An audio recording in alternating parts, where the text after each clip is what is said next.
பன்னி சாம்ராஜ்யத்துல ஒரு கருங்குரங்கும் ஒரு குல்லாப்பட்ட குரங்கும் இனிமேல் நாம பன்னி சாம்ராஜ்யத்துல பன்னியா மாறாம குரங்காவே இருந்தோம்னா நாம செத்துருவோம்னு சொல்லி முடிவு பண்ணி இந்த கருங்குரங்கும் குல்லா போட்ட குரங்கும் ஒரு முடிவு பண்ணுச்சு.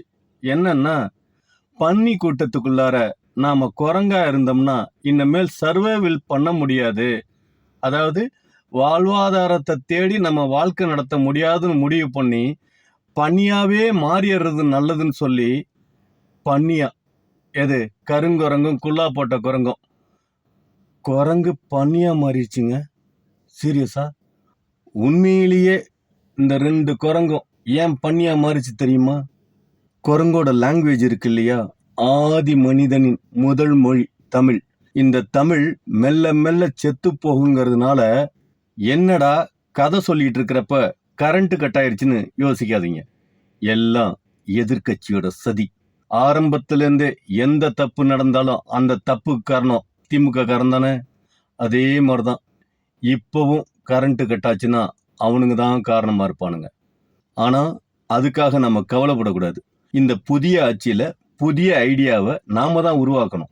ஒன்றும் பண்ண வேணாம்.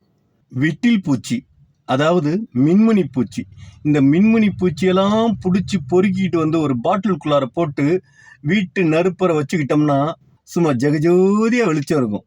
காலையில எல்லா பூச்சியும் செத்து போயிடும். அது வேற விஷயம். யார் செத்தா நமக்கு என்ன? 41 பேர் செத்து போனப்ப கூட ரொம்ப ஃபீல் பண்ணிட்டோம். நாய் குலைக்குது, கேக்குதா? 41 பேரோட ஆவி உள்ளார பூந்து வந்துகிட்டு இருக்குது. அதனால பேசாம சைலண்டா இருக்கிறது தான் நமக்கு நல்லது. இல்லாட்டினா நமக்குள்ளார ஆவி பூந்துரும். நிறைய பேத்துக்கு இப்போ ஆவி உள்ளார பூந்துருக்கு, தெரியுதா? பார்த்தீங்களா?